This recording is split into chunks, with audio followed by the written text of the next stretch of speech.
چطورید بچه‌ها؟ امروز زنگ اومدیم بریم تنظیمات بلو استکس و فری فایر خودمو بهتون بدم. ما راحت‌تر با اف پی اس خیلی خیلی بیشتر بشینید و بازی کنید.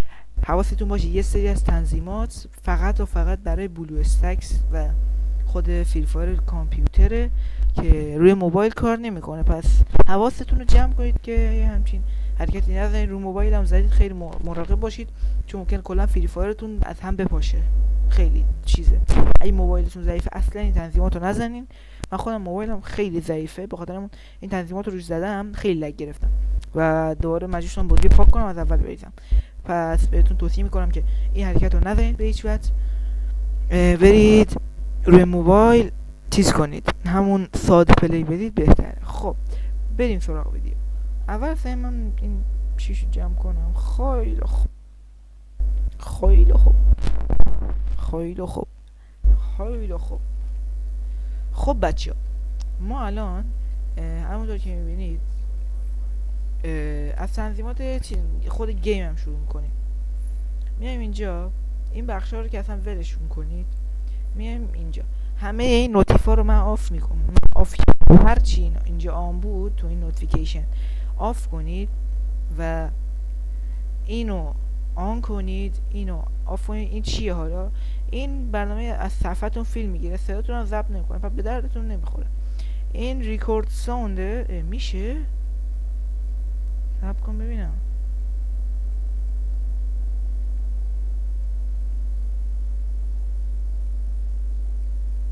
چی شد؟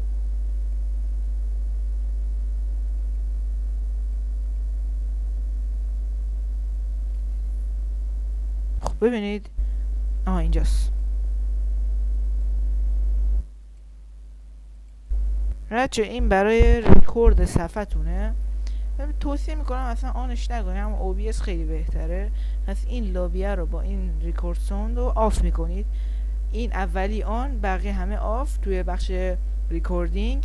و این گرافیک کوالیتی اگه پی سی تون مشخصات پی سی منو دارید یا یکم قوی تره، اینو بذارید روی های. اگه ضعیف تره بذارید روی لو. ببینید الان پی سی من مشخصاتمو بیارم بذارید. خب این مشخصات پی سی منه. ببینید سی پی یوم i5 3470 نسل 3، i5 نسل 3 و 4 کوره، یعنی 4 هسته است. رمم 8 گیگ DDR4، سرعت 1600 مگاهرتز و یه دیسک ساتا دارم که گیم رو حتما روی ساتا بریزید. اگه ساتا ندارید رو HDD هم بریزید، مشکلی نداره. یه دونه HDD 750 گیگ دارم، اونم ساتا. اینم که اینترنته و در نهایت گرافیکمه که آریکس 580 که واقعا گرافیک خفنی. بریم سراغ ویدیو. ببینید ناشم میگفتم اینجا اینو اگه سیستم ضعیفتر از من دارید بذارید لو، اگه قوی تر دارید حتما این های بذارید، چون اصلا گرافیک کوالیتی رو اصلا ماه میکنه. اینجا بخش سوند هیچی نداره واقعا براتون. توی بخش دیسپلی نه الان رو مکسه. خب روی اینا اگه سیستمتون خیلی خیلی دیگه ضعیفه، با این تنظیماتی که من میگم هر سیستمی باشه حداقل تا استاندارد یا اولترا رو میکشه. ببینید من الان سیستمم واقعا قبل از اینکه تنظیماتمو درست کنم، ببینید تنظیمات رفتم هزاران بار گشتم و این ور اون ور تا وقتی گیر آوردم خودم ساختم. یعنی این اسموت و اینا رو ول کنید. من اینطوری هم که آقا من دوست دارم گرافیک بازیم زیاد باشه.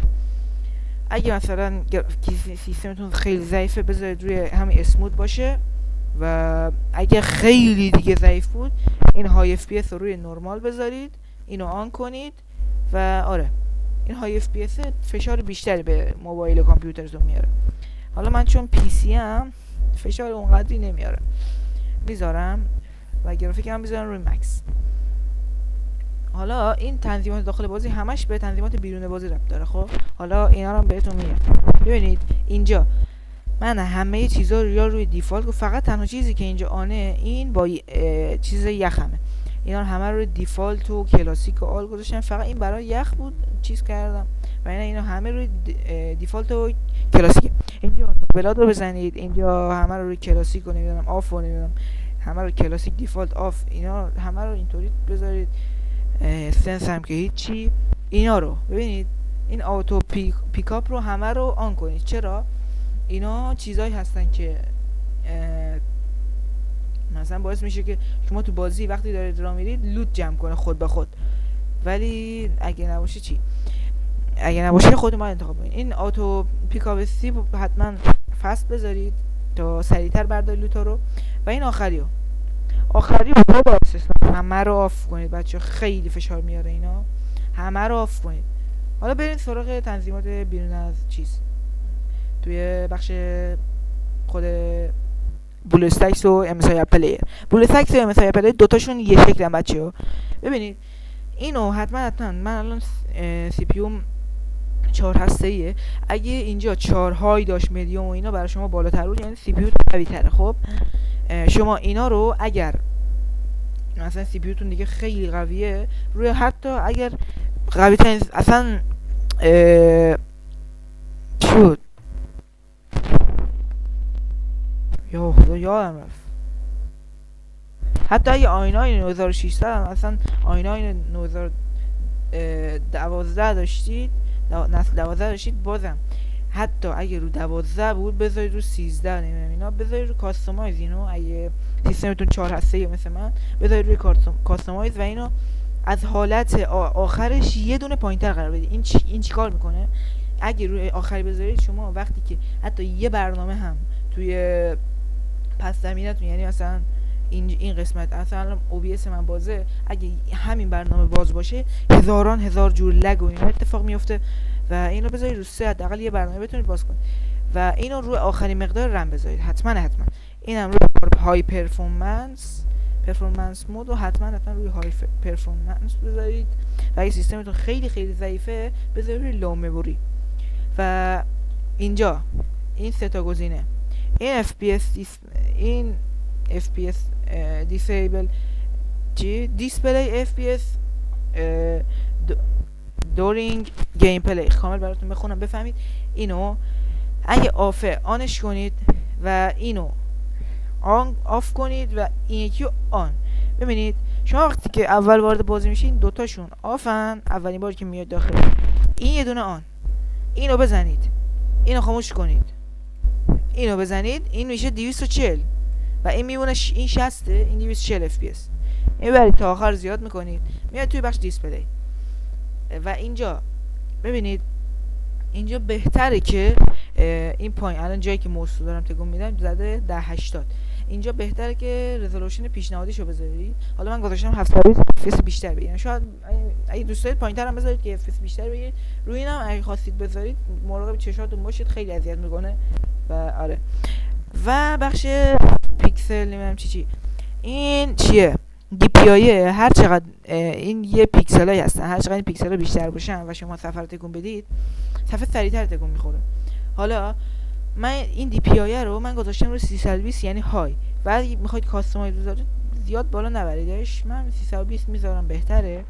من به دلخواه خودم موسم اون شکلی گذاشتم، اینا دلخواهیه. خب اینم اصلا دست نزنید، میای دیفالت 100 دست نزنید، هر چی دیفالتش بود همون رو بذارید. ولی اینو من توصیه میکنم اگه میخواید هدشات بهتری بزنید روی 320. با این بخش کار نمی‌کنیم، بریم بخش بعدی گرافیکس. اگه این دوتا گزینه براتون بود، اگه اوپن جی ال و اونلی بود و وویکن اند اوپن جی ال، این حتما روی وویکن اند اوپن جی ال، یعنی هر کدوم که این چی نوشته کوچیک زیرشه بذارید اون پیشنهادشه. و این قسمت چی اینترفیس رندر گرفتن از چی باشه، آتو میره اصلا اذیت بکنه، بذارید حتما روی اوپن جی ال. اینم دیسیبل کنید اصلا. ببینید این بتا ASCC تکستر بتا رو حتما دیسیبل کنید، اذیت میکنه. اینو جی پی او این یوز میدونین چیه؟ این بخشی از عملکرد بازی رو از روی سی پی یو تون برمیداره و روی گرافیک قرار میده و اینطوری خیلی بهتر میشه. و اینو حتما آن کنید، برید روی گرافیک مود.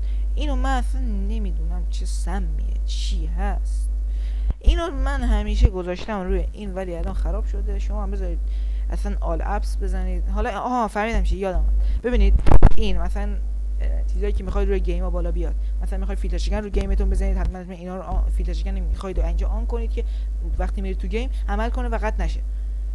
حالا دیوایس بخش چی نه دیوایس اینجا روی اسپیکر روی ویندوز دیفالت، کامرام روی ویندوز دیفالت، اینجا میکروفون هر چی خواستیم میکروفون رو پیدا میکنید میذارید.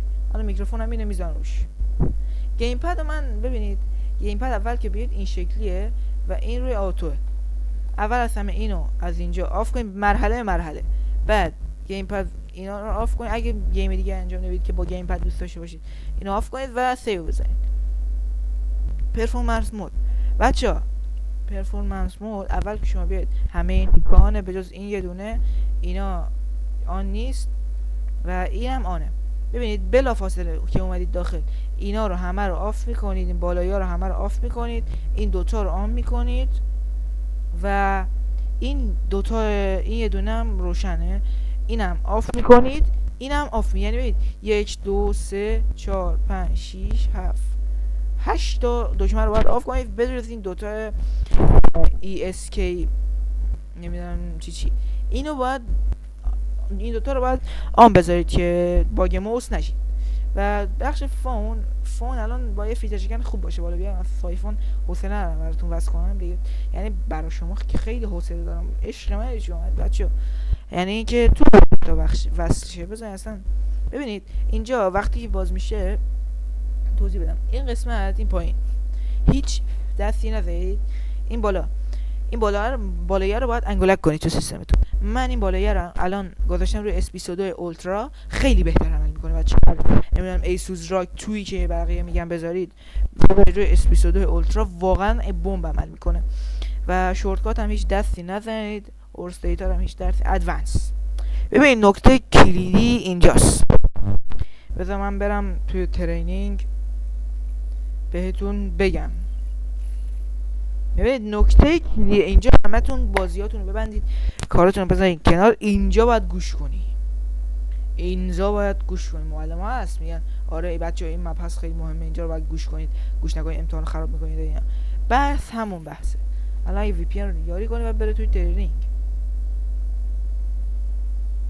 آجی نمیره تو ترینینگ، VPN هم تایم اوت خورده و خاموشه. بابا ببنده بریم VPN رو روشن کنیم.